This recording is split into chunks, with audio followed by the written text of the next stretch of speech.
Hello, everyone.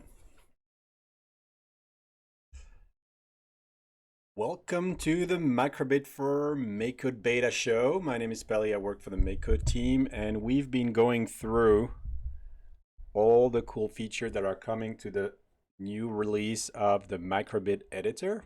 So the Microbit editor is at MakeCode and microbit.org/beta. And if you're a teacher using that, we're going to be covering some of the new stuff coming in onto the platform. And today we're going to be covering custom blocks. There's been a lot of questions about how you create your own custom blocks. We're going to do that end-to-end in the beta. Custom blocks have been supported for a while in MakeCode, but now that we have the GitHub integration, things are a bit easier and nicer. All right, let's get started. So I'm going to create a new project. Again, I'm in the beta here. I'm going to say, so I'm going to build, what am I going to do as a block? I'm going to do a blink. Just a block that blinks for me.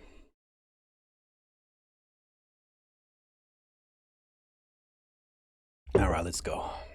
Okay, so we are in MakeCode, and the goal today is to create our own block. So we can, in MakeCode, if you go to Advanced and you click on Extensions, you can actually load custom blocks from that have been authored by users. And typically, this may be blocks that are done by by companies who are selling hardware. But some of these blocks are just purely software. And there's actually a whole lot of additional blocks that you can load. So we're going to see how you do those. All right. So if you go to JavaScript, and typically the blocks are going to require you to write JavaScript, and you expand the Explorer, you'll see a plus button here. Right there. And this is the easiest way for you to do a custom block. So click that. It's going to add a file called custom.ts. There's this little bug there that we're tracing in the beta, and it has a little sample on how to author a custom block. So in this example, we have an enum. And by the way, yeah, there's the docs here. So if you control click on this, you're going to get all the documentation about writing your own blocks. All right, so we've got an enum that's going to create a dropdown. We've got here our color, the icon we're going to want to use, and I'll show you how you get the icon.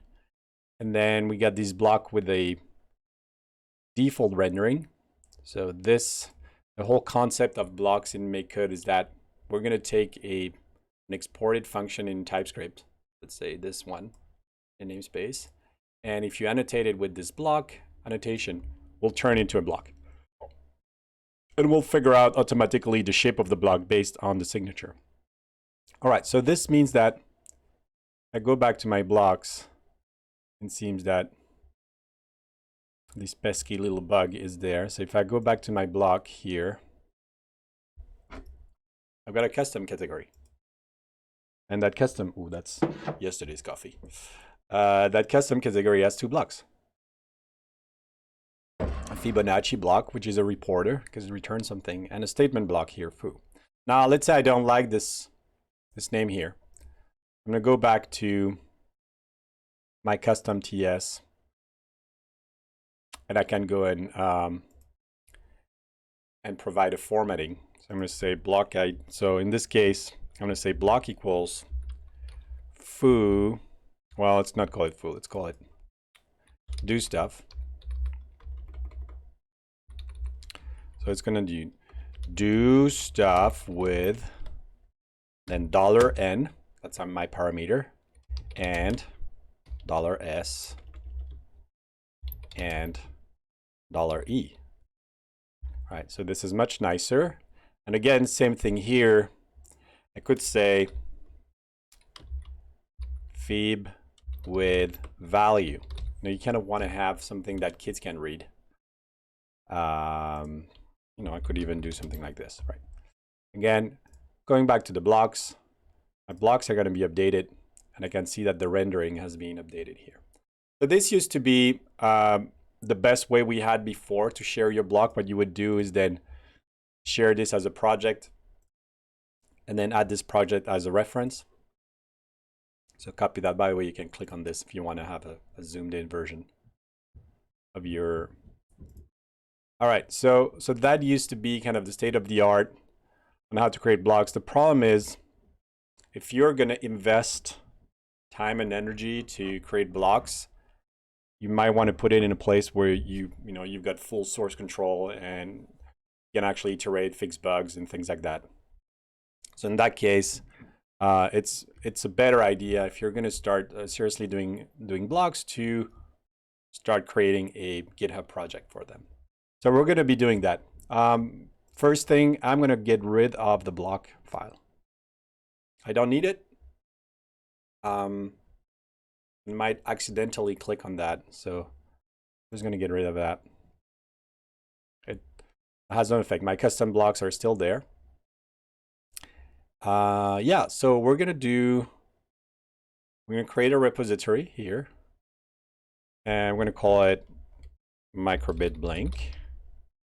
I'm going to, custom blocks to blink the microbit LED. All right. That's going to be I'm creating a repo now. Previously, I signed into GitHub, so I've got everything wired up there.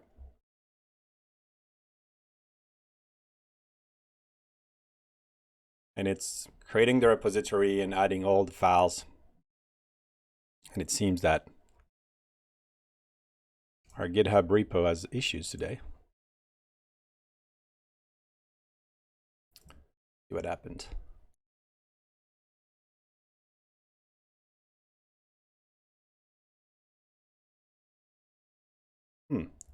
Yeah, so we took an update of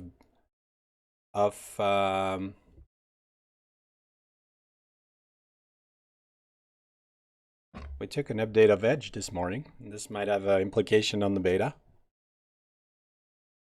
We have a CORS policy issue.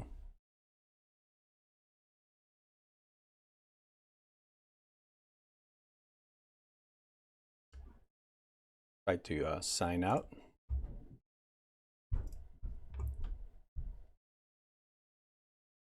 Let's see if we can figure that out. Well, this is the beta stream. It's beta for a reason.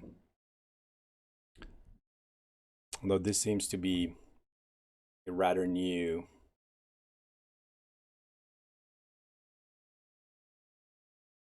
Oh. Well, now GitHub is unhappy. Try again. Yep. Yeah, I have the JavaScript console here. And figure out what's going on. Well, I think this demo is going to be cut short today. It seems that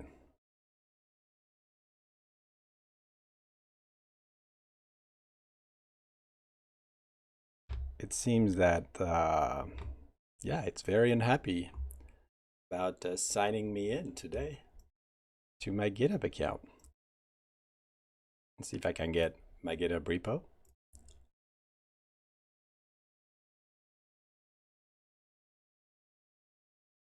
Looks like it went through. We can see in the network that. Yeah. All right. So that worked. Go back to our Blink app.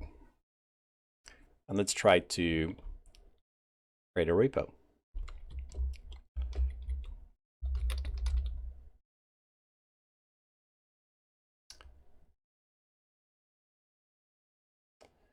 It is issuing requests. So it is creating all these files. And it's happy again. Yeah. Something wasn't working. It seems that we had a kind of a transient issue here. Well, we'll have to investigate later. All right, so I'm gonna get rid of main because I'm not using it, so I don't need that in this script. So I have my pre-baked event here, and I got a test file, and this test file is only used in the extension, so that's useful because I can work with that. And as usual, I have my GitHub view with all the updates that have been made. So I just deleted main.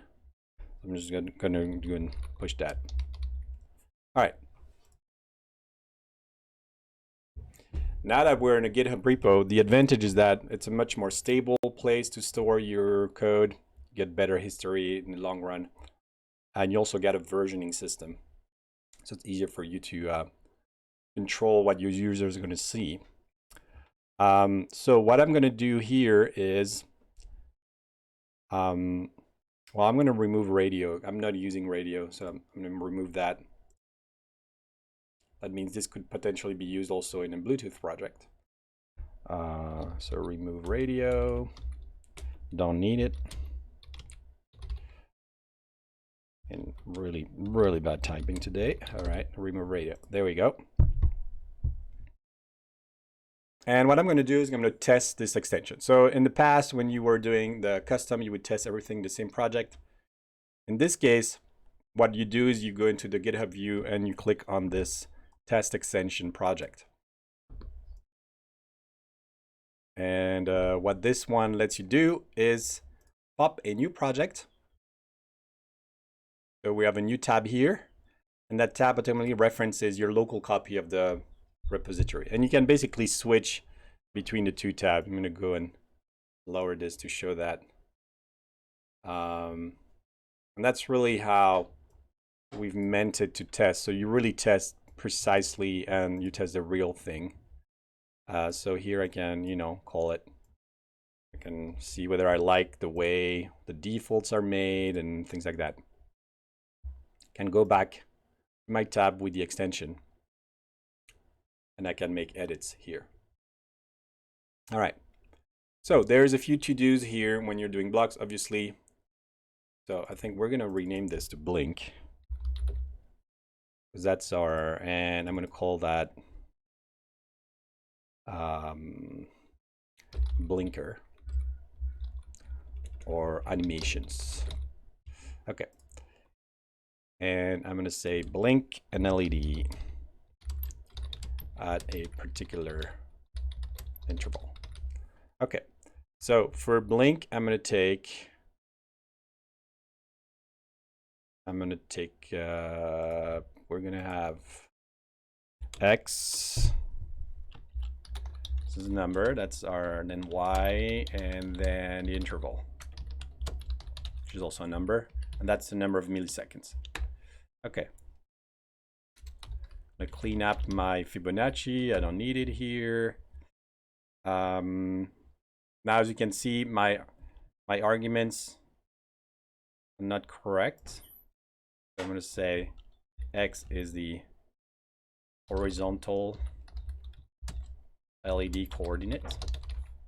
And you want to use these notation, this tilde param, because TypeScript IntelliSense would pick that up and is going to render that when the user types it. Vertical LED coordinate, and you've got the interval, which is time in milliseconds between blinks. All right. And now I'm going to change this. So I'm going to say blink X, X, Y, Y, every interval MS. That's kind of, what I'm looking for. Rename that. I'm not sure about the icon. We'll cover the icon later on. Kind of clean up my extension here. Eventually, I can change the color. You can go on the web and choose a color. You can also just, yeah, let's try that. It's not clear you want to be weight 100, which means you're the top dog category. Maybe you want to be more in the middle. Okay, so I've made all these updates.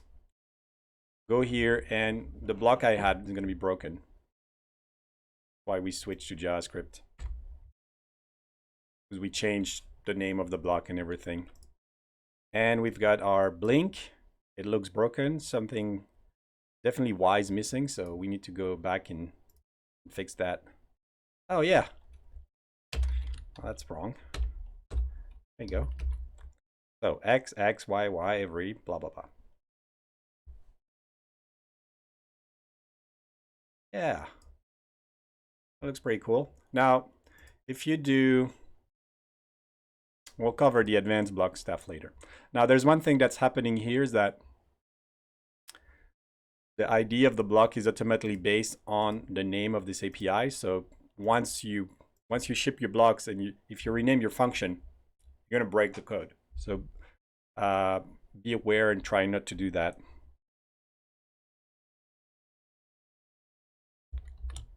Okay. All right, so well, let's blink it. For now, what we're gonna do is we're just gonna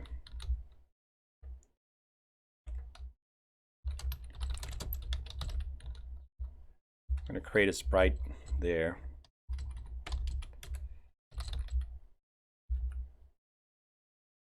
And we're gonna blink.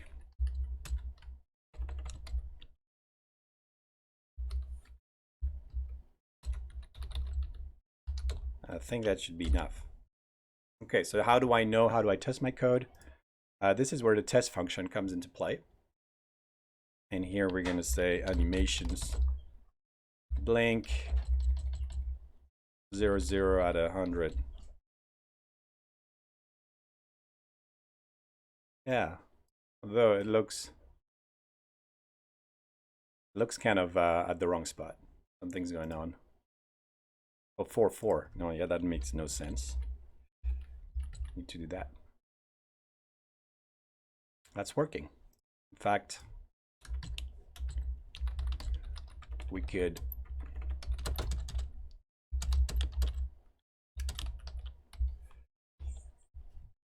do something like this, a test that is a bit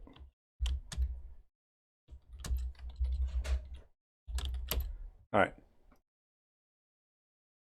Okay, so it's blinking at different rates. Looks like my test is working. I've got my blocks here. I can click here. I've got, you know, the help, and it looks like as a first version, it's okay. So I'm gonna publish my custom blocks here.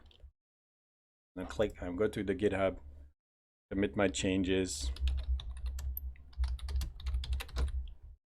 And I'm gonna talk about releases.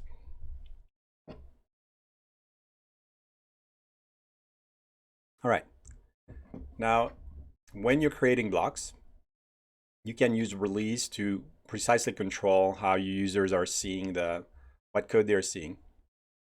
So in general, MakeCode will, you want to use release with custom blocks because it helps us caching this code on the client side and our cloud.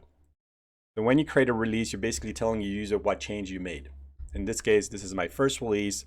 I'm going to call it 001, and that's called a patch. There are 3 types of release that we support. Patch is basically a bug fix, or, you know, a typo in the docs or things like that. Minor change is you've added a function, or you've added some optional argument. You don't expect to break anybody's code. Major change means there might be cases where, let's say you rename your function blink or you removed it. That's how you message that through the release system. MakeCode will pick the latest release when you add the extension in the editor, but it will not automatically upgrade an existing script. So let's say I have a script that's using this version 001, it's going to use it forever until the user decides to upgrade the reference. That means when you're using releases, you're not breaking people's code. Also, when you're pushing to master, you're not breaking people's code because we only pick the latest release. This means that, for example, if I make a change here and I push that, people are not going to see this change until I create a release. And when I create a release, it's just a docs change, so it's a tiny one. I'm going to call it a patch. Most users don't understand that. It's really a geek thing. It's called Semver. It's a versioning system that's very popular, and it's basically that's what you have. All right, so I've got blocks, and I've got a little test, but there's this thing spinning. This is our GitHub Pages. And this is the page that is rendered for the project. And you can see that it's pretty tame, but this is actually a website associated to your, if you hear chickens, we got a hatch. We got 4 babies in the room. All right, and they don't understand really streaming yet. Okay, we're gonna change how to use that to do our docs. So going to the README, first of all, we're gonna clean up a little bit. So we're gonna remove the blocks preview, and we're gonna keep those, but we're gonna add a section, call that usage, and we're gonna document every block. One of them is the blink block. Now, in here, what you can do is you can add samples. So I'm going to go in test and remove these samples. And do this and this, something like that.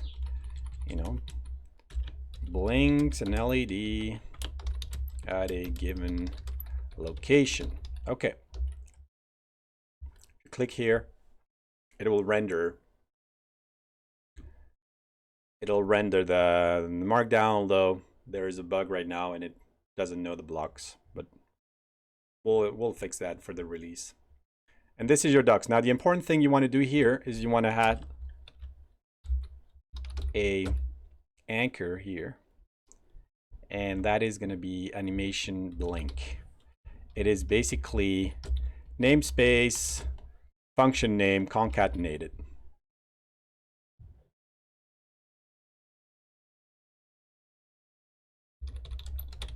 And why we do that, the reason is if the user right clicks on your block and selects help, it will open your README at that location. But it doesn't work here because it's a local copy. Okay. So in your README, you've got the ability to create documentation for your package, which is very important for a user so that they learn. You could have maybe, an examples section, things like that. And with GitHub Pages, this documentation is automatically, let me go and commit those changes. This documentation is automatically converted into a website. And it takes a little bit, but eventually it's converted to a website. We have a little bit of script in there that's going to render your block automatically in the settings. If you don't like the template, if you're like, oh, this website is horrible, jump to the settings of your project, scroll down, and here you can change the theme, something more joyous. Let's say we want to do this one. And that's all there is to it. GitHub adds changes a file in your project that controls your theme. Okay, so you can write documentation for your blocks as in parallel to writing your blocks, which is very important if you want people to be able to use them efficiently. Now we're going to work a little bit. By the way, this has issues, right? I'm creating every time. If my user creates calls blink in a loop, this is going to blow up. I'm going to run out of memory. There's still work to be done here. We haven't figured out the animation. And X and Y could be nicer. So what I mean by that is, if you look at the LED category, like, ooh, there's a slider here. How do we get a slider? And also, if you do pause, like, how do we do this thing? Like, this is very nice. I want the same here. I want my slider here. Now, how do I do that? And I'm going to show you kind of a general purpose trick on figuring that out. So let's talk about the range. One of the best way to figure out all these things is to look at how we do it, because also I forget. So I'm going to go into the LED file. And here I am in the description of the point block. And I think we have toggle. Okay, so this is the interesting part. It uses this field, and this field says this is an integer. So we don't want floating point being entered in the text. And this is the range. So I'm just going to go and grab this, because this is what I want. And copy that. This is also documented. It's also documented in the blog docs, but in many ways, it's easier to go and figure it out how things are done on our side. All right. Go and scoot out of the way there. Yeah. Actually, how about I move over here? Now I'm not annoying anybody. Okay. So does it work? Test it.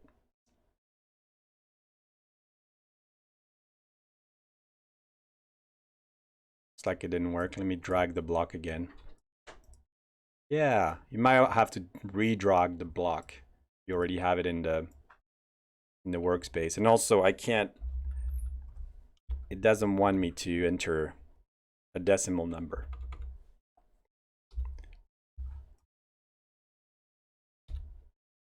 Only integers in here.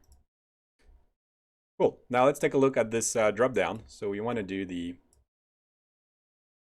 dropdown here, and I'm going to use the same trick. So going back here, I'm going to go and, well, actually, I should really commit. Let's see. Bounds on XY. That looks good. Commit something, drop a bit of coffee. All right. Let's see. So we're going to find this time drop down, and I'm going to go in basic, and hopefully I find it here. There we go, pause. That's a top level pause. Pause is a bit more complicated. It is probably somewhere in the C++. Pause.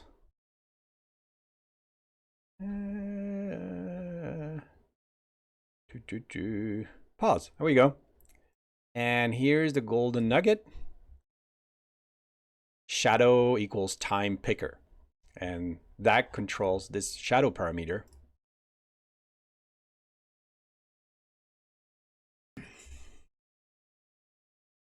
The shadow parameter controls the block that gets drops by default in a slot. So, oh, it looks like I didn't copy it properly.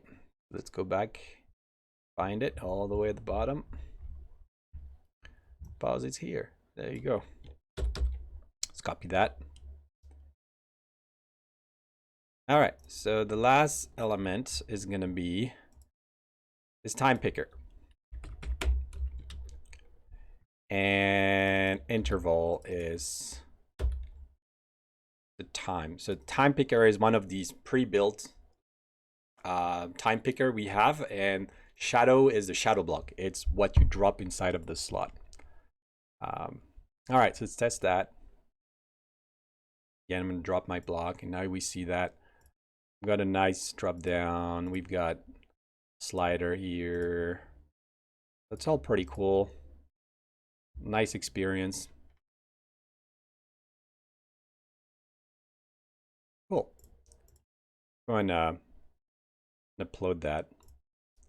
And I think now that I remember, we have our playground. Yeah. If you want to learn more about doing blocks, and also jump to our playground, and it's got a whole lot of examples around creating these things, formatting. So if you want to deep dive into custom blocks, the playground is also a place you can go and find information. So this has like this kind of a speed picker between -100 and 100. Okay.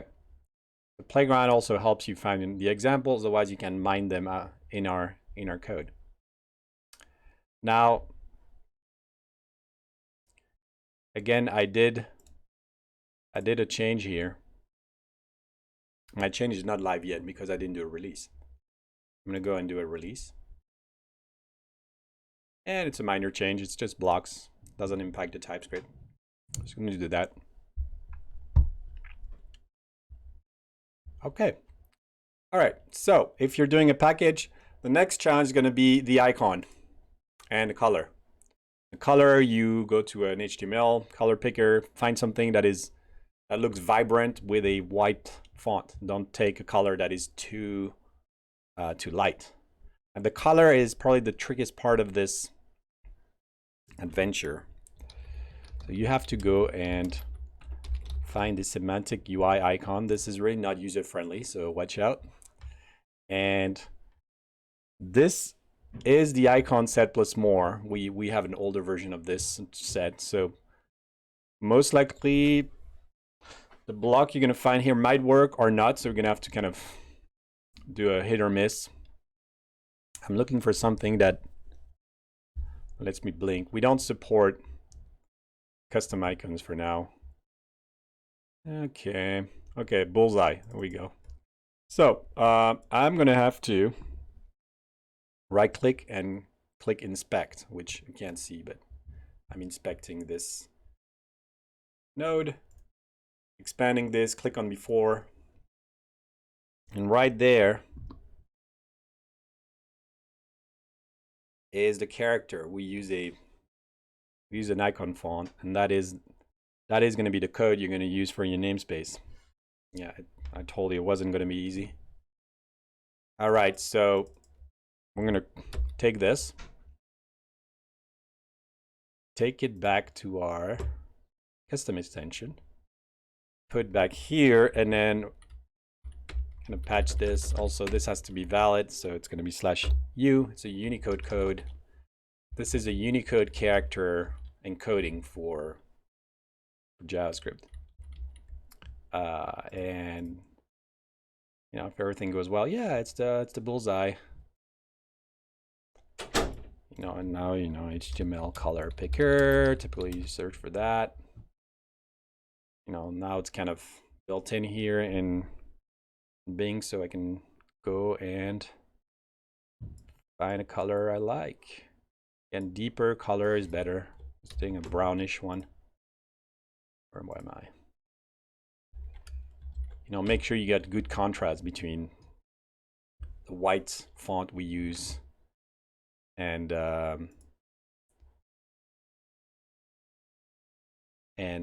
you know, and the text. So that is kind of, it's okay. It's a bit hard to see, I would say, but we'll keep it. Okay, so we've got our blink. Again, I'm going to go and make a change and create a release.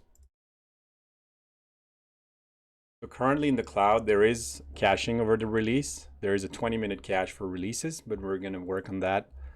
That means from the time you make a release to the time the user are going to see, there's going to be a time gap. This is something we're working on fixing. You'll see that if you're doing it.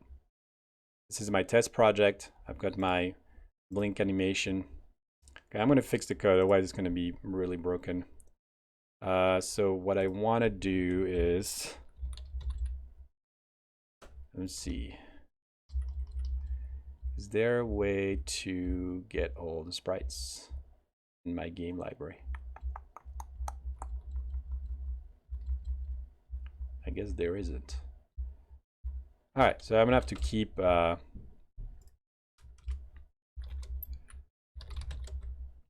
have to keep an array of sprite around.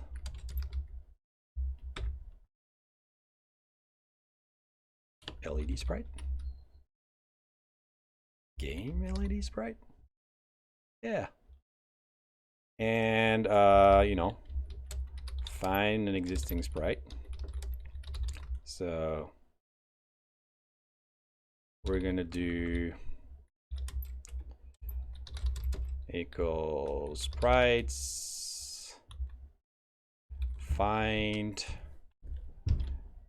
I'm gonna find a sprite such that sprite x equals x and sprite y equals y. Okay.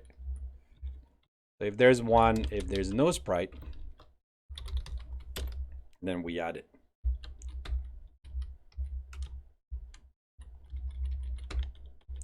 So now we can call blink in a loop. It's not going to be a problem because we store that in an array. We'll have at most 25 sprites. Again, I can use my test to make sure, yeah, it still blinks. In fact, now my test can be more aggressive. I can do this in a forever. And sure enough, if I run this on the hardware and I have a memory leak, it'll be guaranteed to crash. Now it's kind of it's a test. It's supposed to stress your library. Made that change. I'm going to do this. You know, reuse sprites.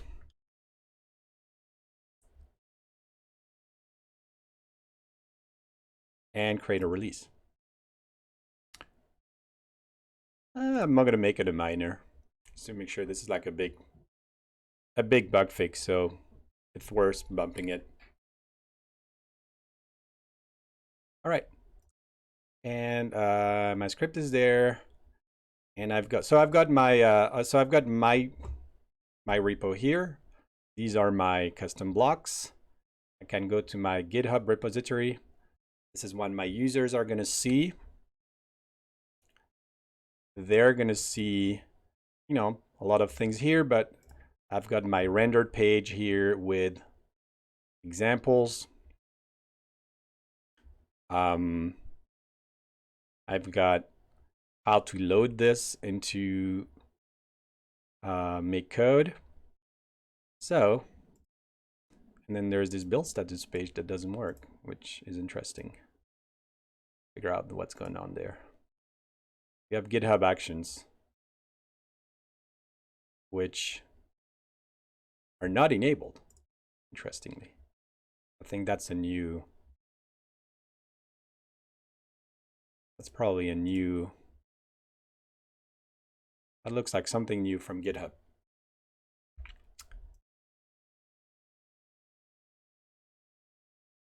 Huh.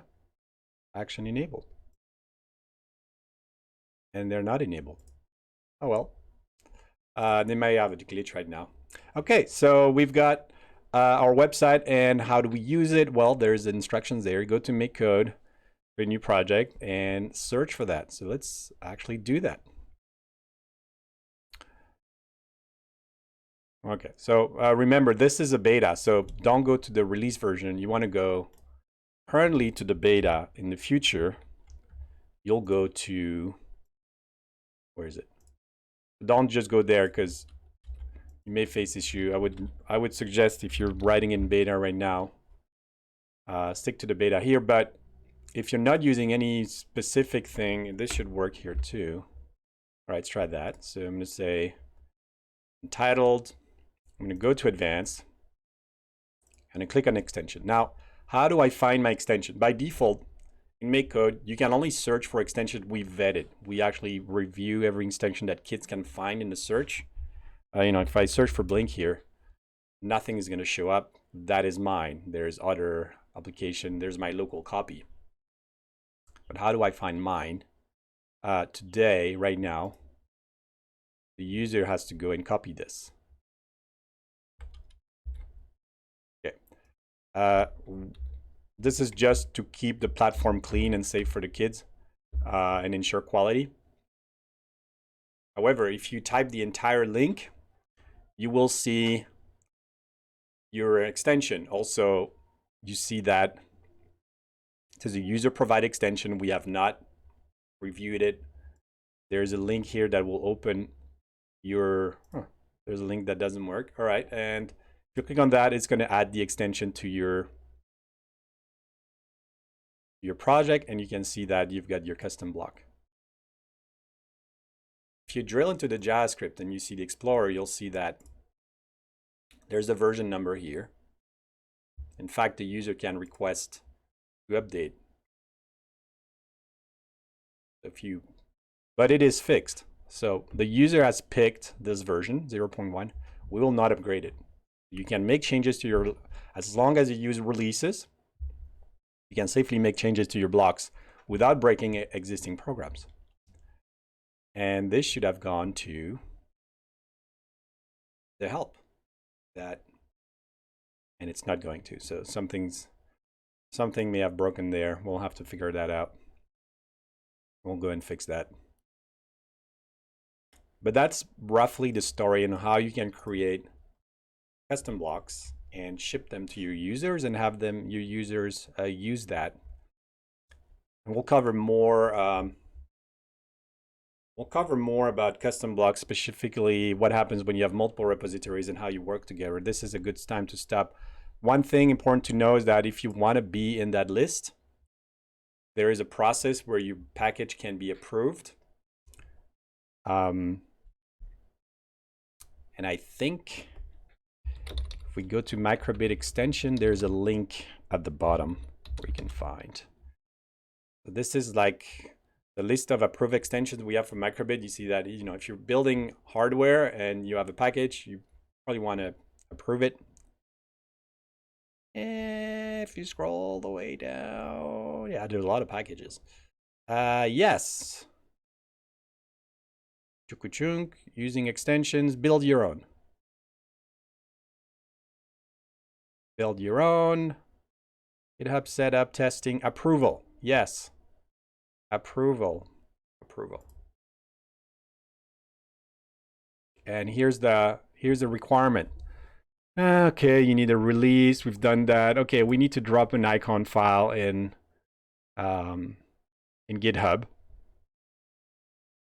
And that's, if you're in the GitHub project, what you do is just do upload your file here. So go into your favorite paint program and draw a cute icon. This is the icon we'll show when the user are looking for your project.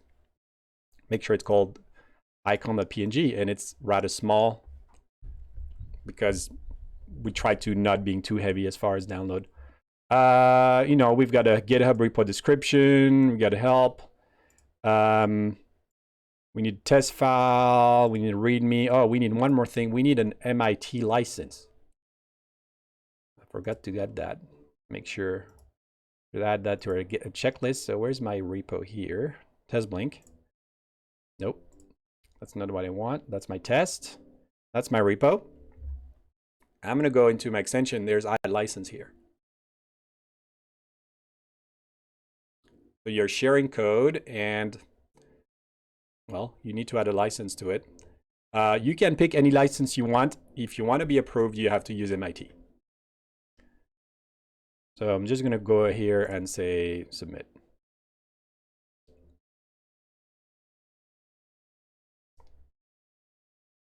There we go. So I've got my license. I've got all my check mark. I need to do my little icon PNG, but I can do that a bit later.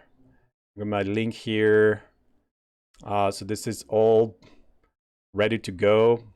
The more docs you put, the better. Typically, more examples. People are going to learn how to use your blocks faster. And by going through GitHub, this gives you a very good versioning story, a way to evolve your, fix bugs and things like that without having to keep these links around like we would do when we were sharing programs. So I think that's part one of creating blocks. I think there's a lot about that to talk, but this is kind of the mechanics of getting them hosted in GitHub. We'll talk about, if you have questions, basically throw them in, but there's localization. We're going to talk about getting multiple packages to work together. What happens when you have one that references the other and the other and the other. So we'll cover that in future shows. I think I'm done for today. I will leave the show, and then we'll follow up with more.